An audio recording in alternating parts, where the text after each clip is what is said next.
Olá a todos, tudo bem? Hoje eu vou falar um pouco sobre timidez. Antes de mais nada, gostaria de fazer um agradecimento à Luciana, que projetou essa mandala aqui especial, que aparece em todos os nossos vídeos. Os contatos dela também estarão na descrição desse vídeo aqui. Abraço, Luciana, obrigado pela parceria aí. Bom, falar um pouquinho então de timidez. No dicionário, tem três respostas para essa palavra. A número 1 é que revela então embaraço diante das pessoas, quem se torna então acanhado. 2, quem tem temor, insegurança, ou que é receoso. E no sentido figurado, ou seja, figuradamente falando, que revela certa fraqueza. Bom, a origem, o termo timidez, ele vem da palavra latina timeo, que significa medo, como por exemplo, o medo da reação dos outros. Pode entrar um pouquinho só no campo científico aí. Embora a timidez seja muitas vezes encarada apenas como um traço de personalidade ou como resultado de ambiente hostil, a timidez também tem raízes genéticas e neurológicas. É o que a ciência então está trazendo aí como comprovações. Alguns pesquisadores, por exemplo, da Universidade de Vanderbilt, nos Estados Unidos da América, descobriram que tímidos têm alterações em duas regiões do cérebro. A amígdala, parte cerebral primitiva, de onde surgem então as emoções como o medo e a ansiedade, e o hipocampo, ligado à memória. Alguns autores brasileiros, então existe a Patrícia Picon, que é especialista em transtornos de ansiedade, professora da PUC do Rio Grande do Sul. Ela diz que situações podem influenciar na retenção de mais memórias negativas do que positivas, gerando então no indivíduo uma expectativa de que no futuro as coisas também vão sair errado.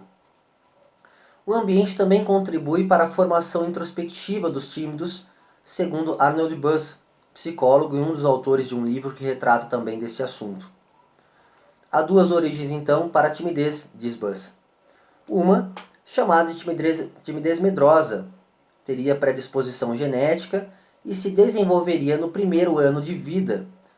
A outra, chamada então de timidez por consciência de si mesmo, surgiria durante o desenvolvimento da identidade, dos 5 aos 17 anos mais ou menos, e apareceria como resposta à socialização e ao desenvolvimento cognitivo, resumindo-se no medo de avaliação negativa dos outros. Que tipo de experiência poderia tornar uma pessoa tímida na infância?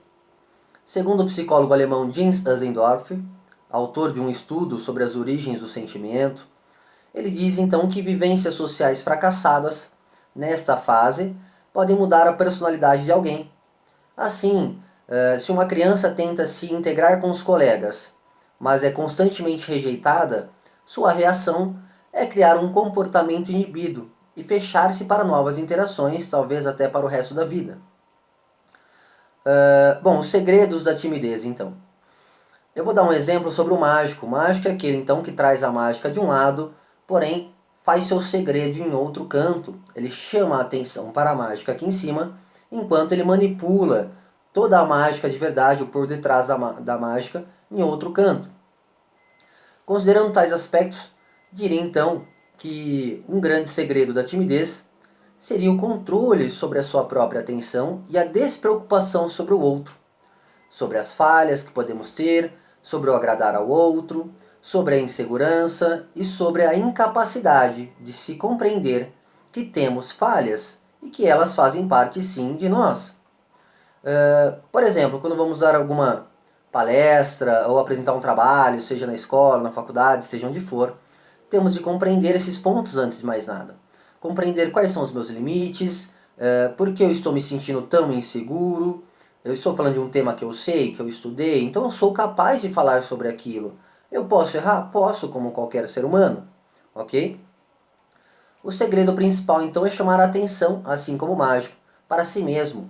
Controlar esta atenção é fundamental para se sentir seguro diante de fatos que me expõem à timidez. Então, por exemplo, diante de uma palestra, eu vou liberar para fazer perguntas de algum determinado tempo, ou vou falar de temas de uma forma a qual eu me sinta agradável em falar e vou abrir diante de cada tema, perguntas específicas sobre aquele tema. Então isso tudo vai me auxiliar também a trazer certa segurança. E não somente para palestras ou apresentação do trabalho, mas para tudo em nossa vida nós podemos fazer com esse remanejamento, vamos dizer assim. Ok? Mas cuidado, chamar a atenção demais pode resultar em fracasso e em outras questões psicológicas. Até a próxima!